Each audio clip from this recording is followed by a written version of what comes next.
वेगोली गुड़ी गुड़ी आसमान को सूरत शब्द की डोर, सुख राम घटा बिन दामिनी जा अनहद बोले मोर। गुड़ी गुड़ी आसमान को, गुड़ी कहते पतंग को, पतंग को मारवाड़ी में गुड़ी कहते हैं। जब पतंग उड़ाने वाले पतंग को उड़ाते हैं तो पतंग कैसे उड़ती है? धागे से। धागे के आधार से ऊपर पतंग उड़ती है, धागा रहता है नीचे जो पतंग से खेल रहा है उसके हाथ में। अब ये गुड़ी गुड़ी आसमान को सूरत शब्द की डोर। अब यहाँ गुड़ी कौन सी है? यहाँ गुड़ी है सूरत। ये सूरत आसमान में जा रही है, किसके आधार से? शब्द के आधार से। कि शब्द के आधार से कि श्रुति के आधार से शब्द जा रहा है? श्रुति के आधार से शब्द नहीं जाएगा, शब्द के आधार से ही श्रुति जाएगी। इसलिए मैं कहता हूँ कि जब हमें ध्यान यहाँ बताया जाता है, फिर दूसरा स्थान जब बताते हैं तो यहाँ हमको ध्यान लाने को कहते हैं। यानी पहले हम सूरत ले जा रहे हैं, बाद में यहाँ का शब्द आ रहा है, ये गलत विधि है। किसी को शंका हो तो फोन से जरूर करें, क्योंकि उसको ध्यान का कोई भेद ही पता नहीं। इसलिए यहाँ यहाँ यहाँ 12 जगह निशान बता के वो ध्यान दे रहा है, उसको शब्द के बारे में जानकारी ही नहीं है। होना ये चाहिए बस तुम राम राम करो, शब्द ही तुमको आगे आगे ले जाएगा। सांस उसास में, दोनों श्वास में प्रेम से राम राम करो, आसन लगाओ। अब जब सदगुरु की कृपा होगी तो शब्द जगेगा। शब्द जगने के बाद पहला प्रमाण उसको कंठ में मिलेगा। कंठ शब्द में नहीं जग रहा है, शब्द तो यहाँ सांसों सांस में राम राम करने से जगा है निरंतर, मगर उसका पहला प्रमाण मिलेगा कंठ में। कंठ में क्या है? कंठ हिलेगा, कंठ हिलेगा, गुदगुदाहट होगी और रसना में रस उपजेगा। ये सारे अनुभव कंठ में आएंगे। निरंतर जगह है नाभि में, उसका प्रमाण मिला है कंठ में पहला, फिर आएगा वो अपने आप हृदय में। वही भजन करो सांस उसास में। और यहाँ आएगा प्रेम, फिर आएगा नाभि में। नाभि में वो रोम रोम में सारे शरीर में फैलेगा, और फिर आएगा ब्रह्मा, और फिर आएगा गुदा, और फिर पलटेगा। इस प्रकार से ये शब्द पलट के रीढ़ की हड्डी से ऊपर जाएगा। जैसे गुड़ी यानी पतंग ऊपर उड़ती है, पतंग को आधार है धागा, तो सुरती को आधार है शब्द का। उड़ी गुड़ी आसमान को सूरत शब्द की जोर, शब्द के जोर से। सुखराम दामिनी जहाँ अनहद बोले मोर। अब वहाँ घटा नहीं है, दामिनी नहीं है, मगर बादल नहीं है, वहाँ मोर बोल रहा है। मोर की आवाज आ रही है। ये मोर है अनहद। अब मोर क्यों बोलता है? जब वर्षा आती है, जब बादल गरजते हैं, जब बीज चमकती है, तो ये मोर खुशी से नाचता है। मोर क्यों नाचता है? मोर मोरनी को आकर्षित करता है, वो उसके पास आए, उससे प्रेम करे, इसलिए ये मोर नाचता है। कब नाचता है? जब आकाश में ऐसी स्थिति होती है तब। अब ये तो बाहर का प्रमाण, भीतर में ये अनहद रूपी मोर ये आवाज दे रहा है। सुखराम घटा बिन दामिनी जा अनहद बोले मोर। अनहद की 10 प्रकार की ध्वनि 10 प्रकार की ध्वनि आनंद की है।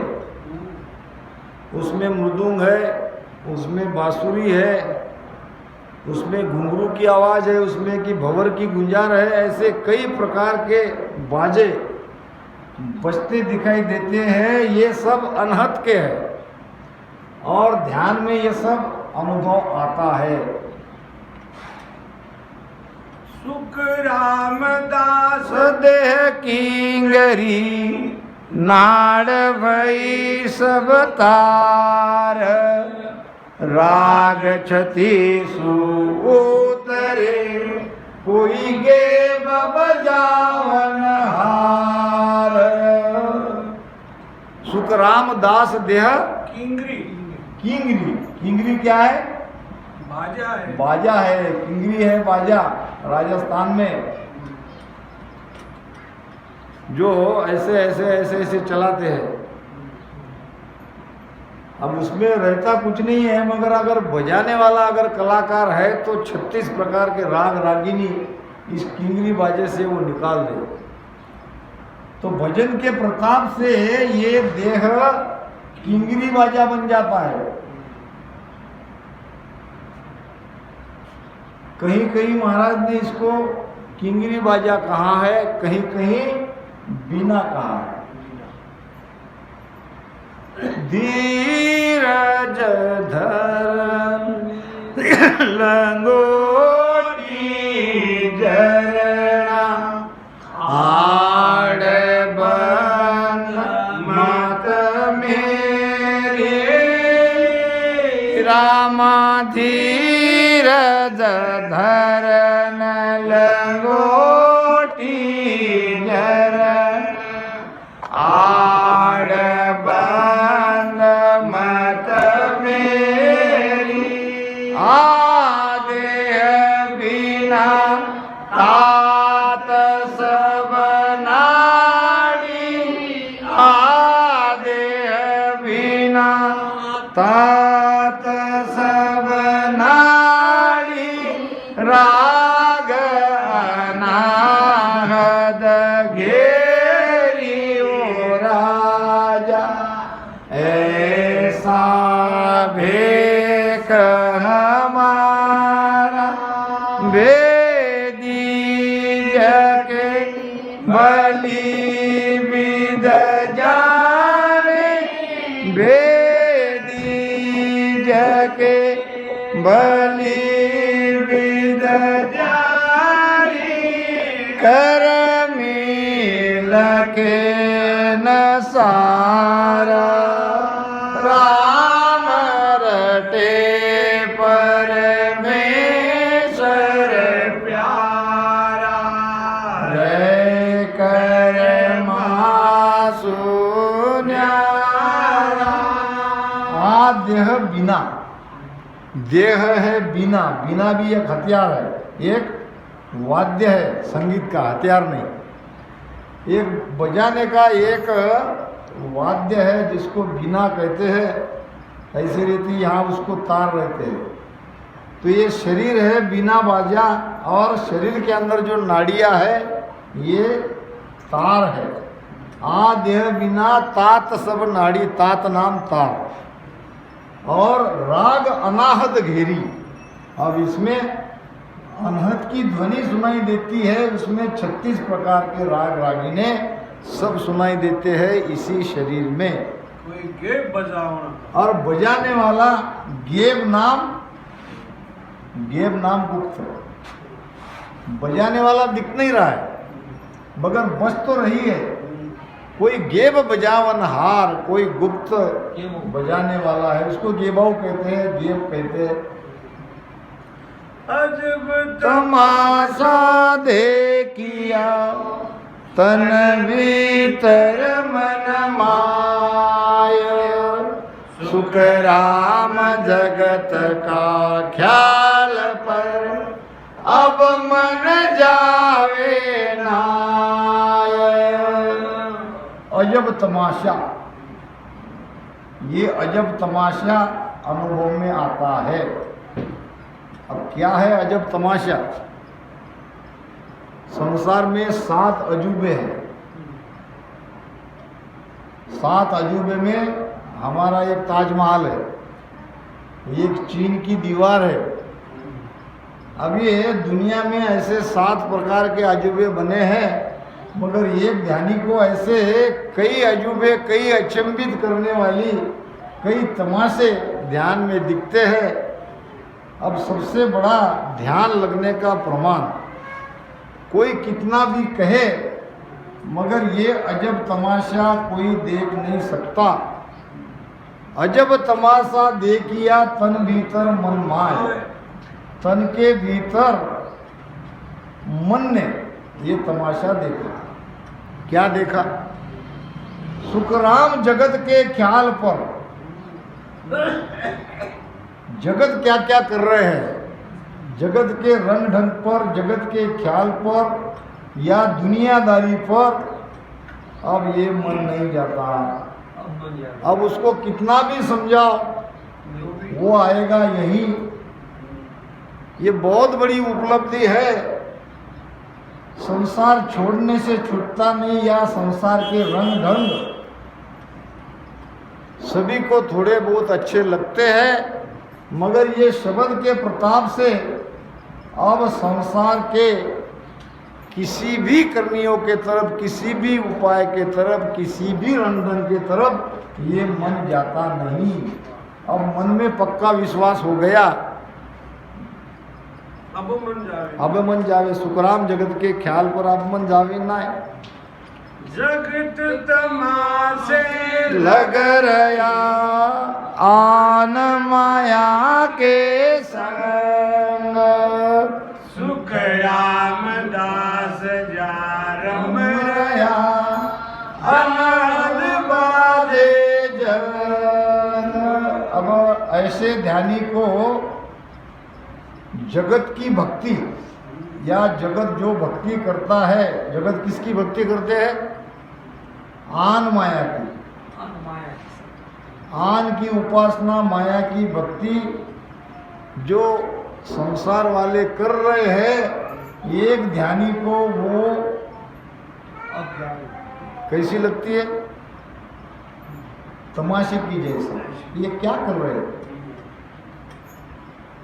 जैसे छोटे बच्चे गुड्डी गुड़िया से खेलते हैं तो बड़े लोग क्या कहते हैं? अनजाने दो, खेल रहे बेचारे। अब वो गुड्डी गुड़िया से खेल से कुछ मिलेगा? नहीं मिलेगा। तो जैसे गुड्डी गुड़िया से जगत खेल रहा है, इसी प्रकार ये भी आन की भक्ति, माया की भक्ति एक तरह से तमाशा ही तो है। इसमें मिलना कुछ नहीं है। जगत तमाशे लग रही आन माया के संग, और एक ध्यानी का मन अब ये आन माया की भक्ति में नहीं जाएगा। सुखराम दास जहां रम रहा, जहां अनहद बाजे जंग, उस मैदान में हम रम रहे हैं जहां अनहद की गर्जना हो रही है, जहां मन को हमने पूरी तरह से निरस्त कर दिया, मन को पूरी तरह से हरा दिया। ऐसा वो लड़ाई का मैदान है त्रिकुटी का, जहां अनहद की ध्वनि बज रही है और मन बेचारा पूरी तरह से हमारे बस में हो गया। यानी मन के सारे विचार लगभग पूरी तरह से बंद हो गए। मन काबू में आना यानी मन के विचारों का रुक जाना। जब तक विचार नहीं रुकेंगे मन सुरती को कभी भी नीचे ला सकता है। तो त्रिकुटी में मन पकड़ा जाता है, त्रिकुटी में मन को जीता जाता है। मन ही हमारा बैरी है। मन के जैसा हमारा बैरी संसार में दूसरा कोई नहीं है। महाराज कहते हैं जम सरी सा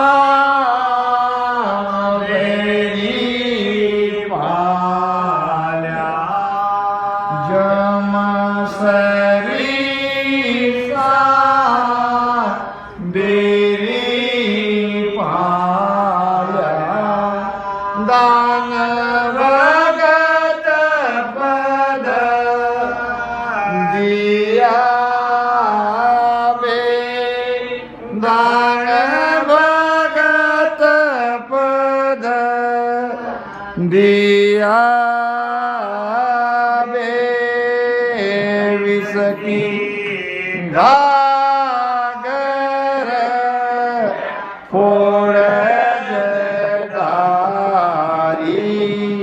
विष की घागर फोड़ जटारी, उपमी रस पिया, उपमी रस पिया दे सतगुरा सा कोई से न देखा, सतगुरा सा कोई से न देखा, ना कोई समा दाता ना कोई समा दाता, तीन लोक पीर सब में देखा, तीन लोक पीर सब में देखा, गुरु बिना दो जग जाता, गुरु बिना दो जग जाता। जम सरिसा बेरी पाया, जम कौन है? मन। वैसे जम यानी यम, यम का अर्थ क्या होता है? यम। यम कौन है? हमारे कर्म, कर्म ही यम है। और कर्म का कर्ता कौन है? मन। इसलिए जम कौन हुआ? मन। मन के जैसे वैरी को पालिया यानी रोक दिया, बस में कर दिया। जम सरिसा बेरी पालिया, दान भगत पद दिया बे, विष की गागर फोड़ज डारी, और कूप अमीरस पिया बे। राम राम से पाया कहते हैं कोई, वहाँ अगर यमक नहीं जुड़ता, दान भगत पद अगर दिया है तो यहाँ पिया, वहाँ दिया है तो यहाँ पाया नहीं हो सकता। दान भगत पद दिया वे, विष की गागर फोड़द डाली, कूप अमीरस पिया वे। अमृत का घड़ा पी लिया, और ये सदगुरु की कृपा है। हाँ, नहीं दिसे नहीं देखहु रूप रंग कछु नाय, सुख राम हाथ में हाथ रे, यूं शब्द लखाया माय। नहीं दिसे नहीं देखहु। अब ये दिखना देखना कहाँ है? राम। दिखना देखना है त्रिकुटी से आगे, मगर ध्यान की यात्रा चल रही है। अब किसी का ध्यान बंकनाल में है, कोई मेरू में है, ध्यान तो चल रहा है। अब यहाँ कोई दिखने की बात नहीं है।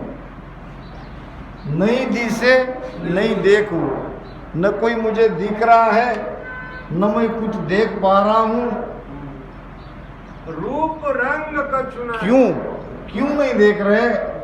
कि अभी वो सूरत उतनी पावरफुल नहीं हुई है, अभी ध्यान की यात्रा चल रही है, इसलिए वहाँ का रूप रंग कुछ दिखाई नहीं दे रहा है। मगर एक बात पक्की है कि शब्द का साथ है, ये समझ में आ रहा है कि हमारी यात्रा शब्द के साथ है।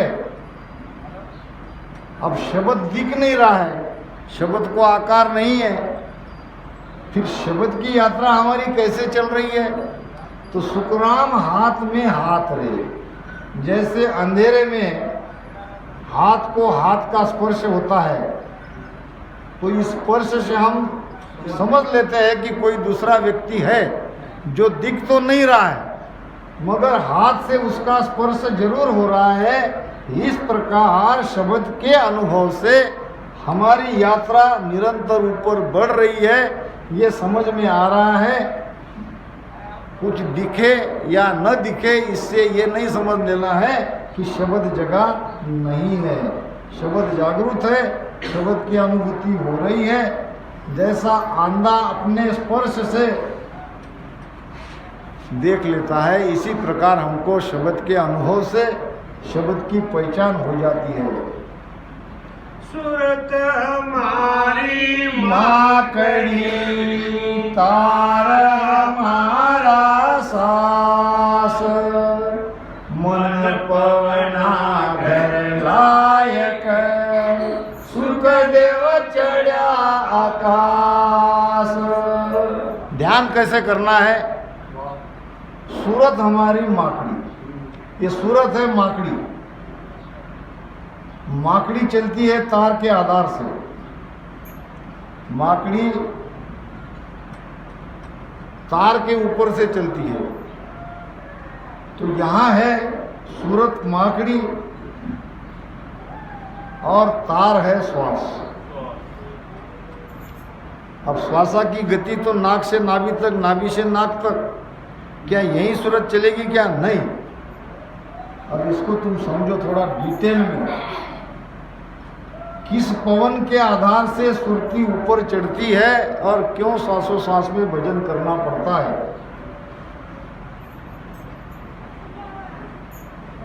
अब यह है नाभि, अब यह है नाक। यहाँ नाक से हम श्वासा पवन नाभि तक ला रहे हैं। मैं कहता हूँ कि नाभि से नीचे तक लाओ, फिर यहाँ से उसको जो बाहर हम छोड़ते हैं वो श्वास, तो यहाँ छाती में रोको, जालंधर बंद लगाओ और नीचे का मूल बंद लगाओ। फिर यहाँ जो वायु जमा होगी, जो ऊपर नहीं जा रही है, नीचे भी नहीं जा रही है, या तो वो पेट को फाड़ेगी, या जो तुम्हारा रास्ता बंद है सुषुम्ना नाड़ी का, यहाँ उसको खोलेगी। अब एक बार ये खुल गई तो ये सांस उसास की जो ऊर्जा है वो ऐसे प्रवाहित होने लगेगी धीरे धीरे धीरे। इसको कहा है महाराज ने, सूरत हमारी माकड़ी तार हमारा सांस। कौन सा श्वास? ये श्वास, जो श्वास उसास से ये सुषुम्ना के रास्ते से ऊपर जाता है, तो उस श्वास के आधार से ये सुरती ऊपर जा रही है। मन पवना घर लाए कर सुखदेव चढ़िया आकाश। मन को श्वासों में या श्वासोश्वास में भजन में लगाकर ये पवन को पलटाओ। उस पलटे हुए पवन के आधार से सुरती ऊपर जाएगी। इसलिए मूल बंद लगाना पड़ेगा। बांधे मूल सूरत कर लावे, मन पवना की गांठ बुलावे। मन सो पवन मिले दोय आई, नकचक नोम रोम बीचे आई। नक से चक तक ये ध्यान की यात्रा प्रारंभ तब होगी जब हमारा अपान नीचे नहीं जाएगा। ये आप समझो 5 प्राण को।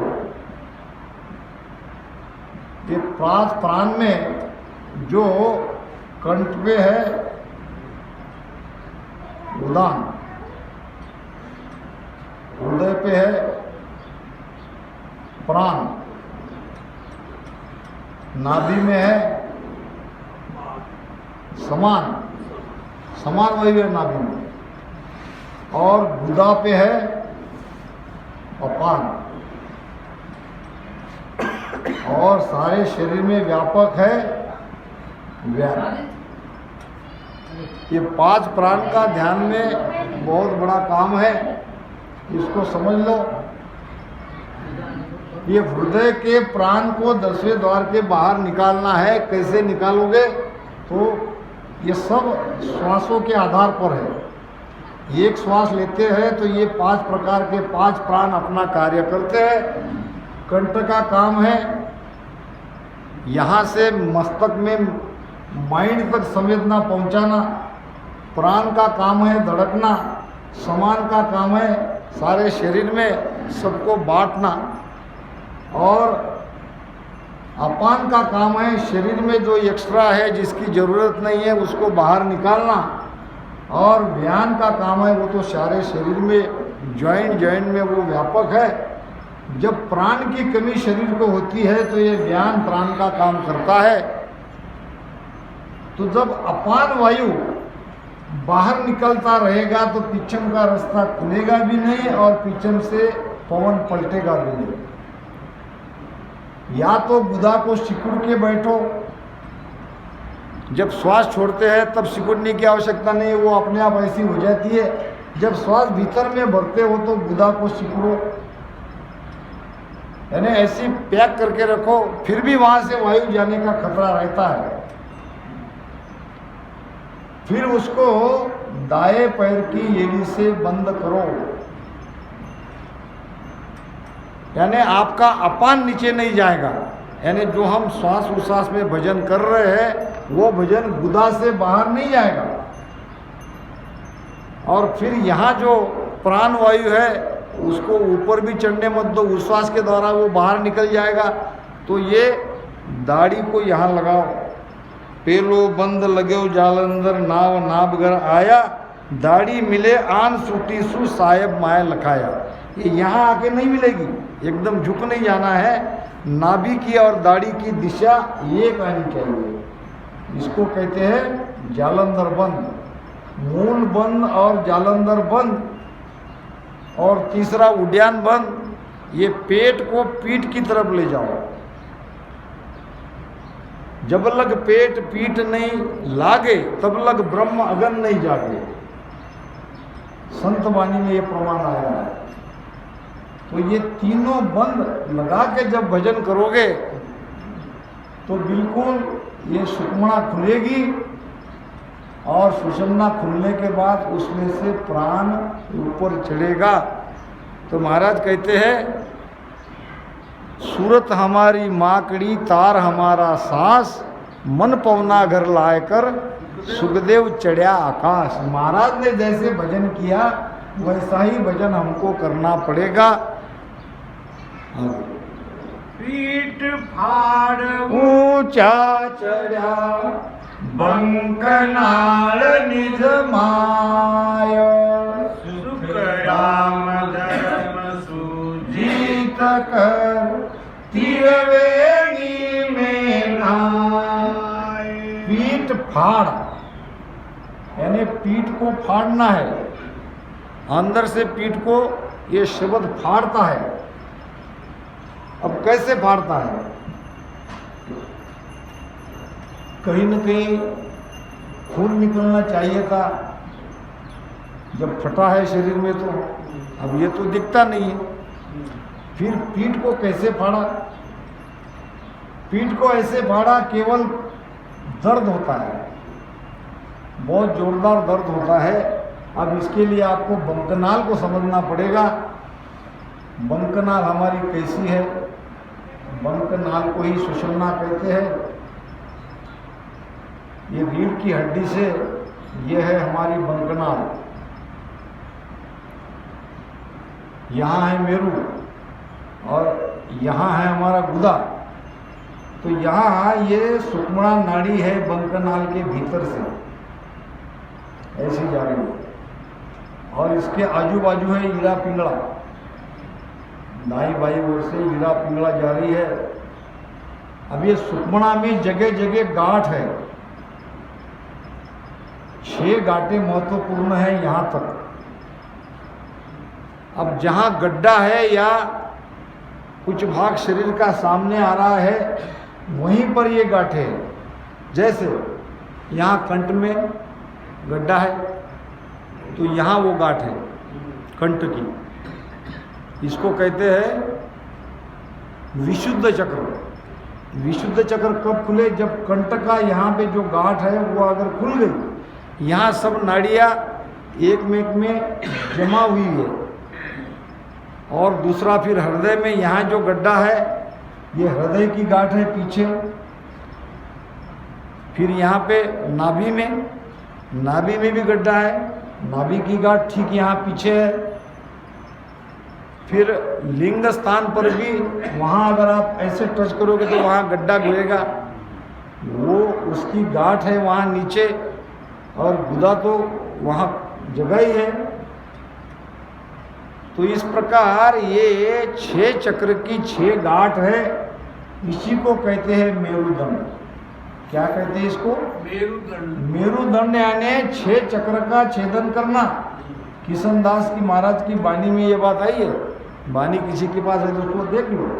6 चक्र छेदन करना ही मेरुदंड को पार करना है।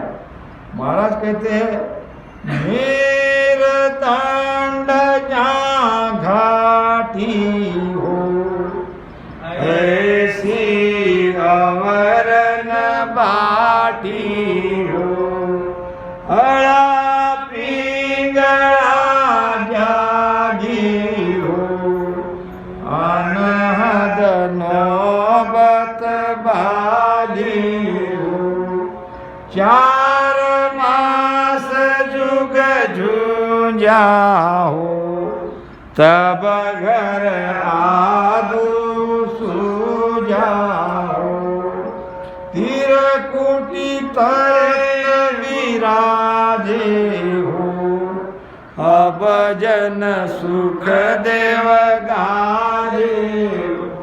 गाजना चाहिए, गाजे नाम गरजना। त्रिकुटी में जिनका ध्यान आया वो गरजना चाहिए।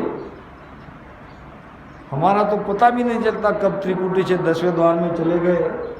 वो चुप नहीं बैठेगा, वो हजारों लोगों को जागरूक करेगा, वो गरजेगा।